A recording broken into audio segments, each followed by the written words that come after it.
L'adoption de ces instruments est certes un signe fort de la volonté de changement des pays méditerranéens, en les incitant à se doter de politiques de gestion durable et à les développer. Dans un domaine où abondent les idées reçues, les bonnes intentions, l'a priori morale, les rhétoriques idéologiques et les proclamations tapageurs, l'Algérie, pour sa part, a choisi sereinement la voie de l'action. L'Algérie mène depuis une dizaine d'années une politique volontariste de protection et de valorisation du littoral, promulgation des lois littorales, création du Commissariat national du littoral, du Fonds national du littoral, lancement du cadastre littoral, délimitation, balisage et bornage des limites littorales, élaboration des programmes et plans d'aménagement côtier, lutte contre les pollutions, création d'aires de protection marine, freinage de la littoralisation.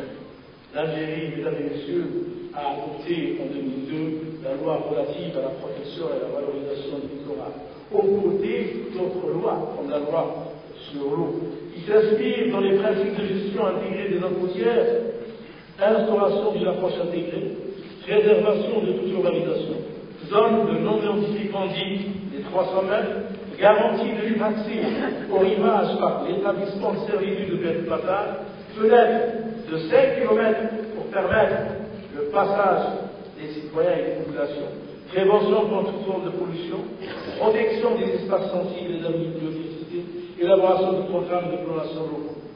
Aujourd'hui, la politique opérationnelle, volontariste et heuristique du littoral a atteint sa phase de maturité.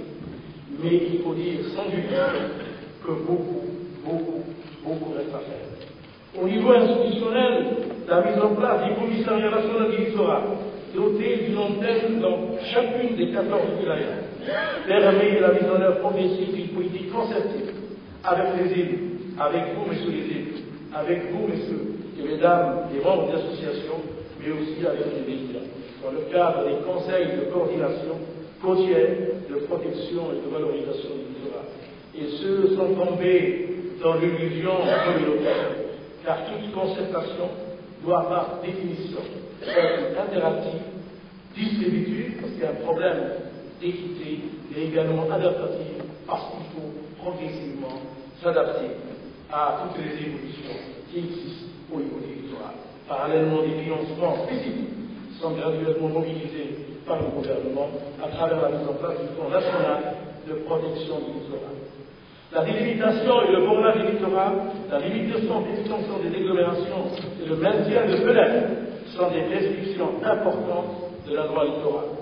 Afin de prévenir toute extension d'urbanisation, la loi littorale limite et borne l'extension de 25 agglomérations situées dans le domaine littoral, dont le linéaire côtier dépasse 3 km et stoppe la conurbation de 80 agglomérations adjacentes dans la distance les séparant est inférieur à 5 km.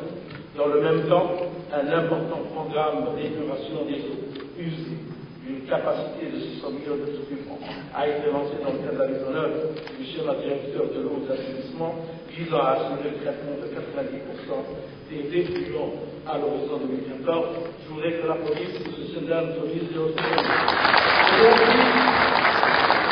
les stations d'épuration est réalisée. 14 autres sont en cours d'achèvement, 2 stations d'épuration sont réalisées, 7 stations de régulation sont réalisées, 6 autres sont en cours de construction. S'agissant des aires protégées, l'Algérie dispose de 3 parcs naturels, Gouraya, Tara et El Khala. Les îles Ribas ont été classées comme réserve naturelle marine. 2 autres aires marines protégées sont en cours de classement. Il s'agit de l'île Reshkoun et du mont Chenoua et de l'anse de Kouel. Enfin, dans le cadre des programmes d'aménagement côtier, le PAC, 14 aires protégées sont programmées et feront l'objet d'études de limitation, de protection et d'aménagement dans le futur proche. Et l'avenir appartient à la gestion intégrée des zones côtières. Des plans d'aménagement côtier pour 14 wilayas constitués au littoral ont été ou sont en cours d'élaboration avec l'aide d'une expertise internationale. Avec la promulgation du schéma national d'aménagement du territoire à l'horizon 2030, l'ensemble de ces programmes et plans seront mis en perspective dans une optique plus large avec le lancement en cours du schéma directeur d'aménagement du littoral. Je programme d'aménagement côtier de la région alsaçoise, est le premier projet abouti. Il s'appuie sur une véritable démarche de gestion intégrée appliquée à un territoire côtier, la côte algéroise. Le renforcement des capacités, le développement de l'information et de la sensibilisation ont joué un rôle essentiel à cet égard. En effet, la sensibilisation et l'information des publics constituent à l'instar de cette journée un volet tout aussi important.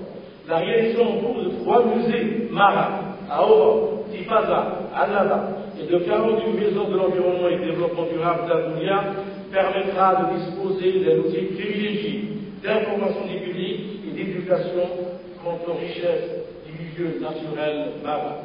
Former, informer, sensibiliser, agir, telle est la clé du succès.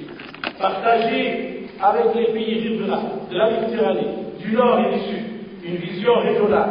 Partager avec l'ensemble des partenaires une vision nationale. Agir localement à travers des actions de renforcement institutionnel à grande échelle et fonder des alliances et des partenariats en réseau pour mieux aligner les capacités de réponse des rives du Sud et du Nord de la Méditerranée. Dans cet esprit, mesdames et messieurs, l'Algérie renouvelle son appel à la réalisation de l'Observatoire de la Méditerranée et a mis à la disposition de la communauté méditerranéenne au cœur de la ville d'Oran des infrastructures sur un terrain de 20 hectares. Mesdames et messieurs, au début, au premier jour du monde, il y avait la planète Terre, 78% de la planète du ciel est bleu, 89% de l'homme est eau, l'homme est le fils de la mer et le lieu de nos origines. Je parle de la mer. L'amour de la mer a toujours fasciné et inquiété, attractive pour certains. Flaubert ne disait-il pas, la mer est immense sans être désert. Répulsive et inquiétante pour d'autres. Michelet affirmé, la mer brise nos réseaux et entame nos ports. Mais sa force d'attraction demeure intacte depuis des millénaires. Mesdames et messieurs, je l'ai dit dans le quiz de la terre et de la mer. Notre existence doit tout à ces épousailles de la terre et de la mer, selon la belle formule d'Henri Legrand. Aussi l'homme se doit de protéger ce patrimoine exigu et précaire face à un système, il faut le dire avec courage, qui encourage ceux qui bétonnent et pénalise ceux qui protègent, surtout ceux que chacun sait. Chacun le sait que le vide attire le plat et le plat n'occupe jamais au profit du vide. La qualité du rivage dépend de l'homme. Et l'Algérie ne peut plus tourner durablement le dos à la mer et ignorer son patrimoine national et historique. Protéger est un verbe actif. La côte est un peu comme une montagne et un monument historique, un patrimoine naturel qu'il nous faut activement protéger. La nature, mesdames et messieurs, ne se gère pas toute seule. La qualité d'un milieu naturel dépend très largement de l'intervention de l'homme. Gérer le littoral ne se décrète pas dans un contexte réputé complexe et un domaine par essence livré au conflit d'usage et au rapport de force et de pouvoir entre acteurs mus par des logiques différentes et des intérêts antagoniques. La mer doit être le lieu par excellence où chaque acteur doit se sentir une partie du tout. Mesdames et messieurs, la Méditerranée doit beaucoup aux amis de la côte, aux amis de la mer. Grâce à vous tous, mesdames et messieurs, politiques, élus, experts, société civile, universitaires, acteurs économiques, autorités administratives, grâce à vous tous, grâce à votre juste combat, des dizaines de milliers d'hectares de chênes lièges, de pins parasols, de bruyères, des herbiers de Posidonie et de dunes blanches ont été durablement épargnés afin d'être transmis intacts à nos enfants et aux générations futures. Je vous remercie.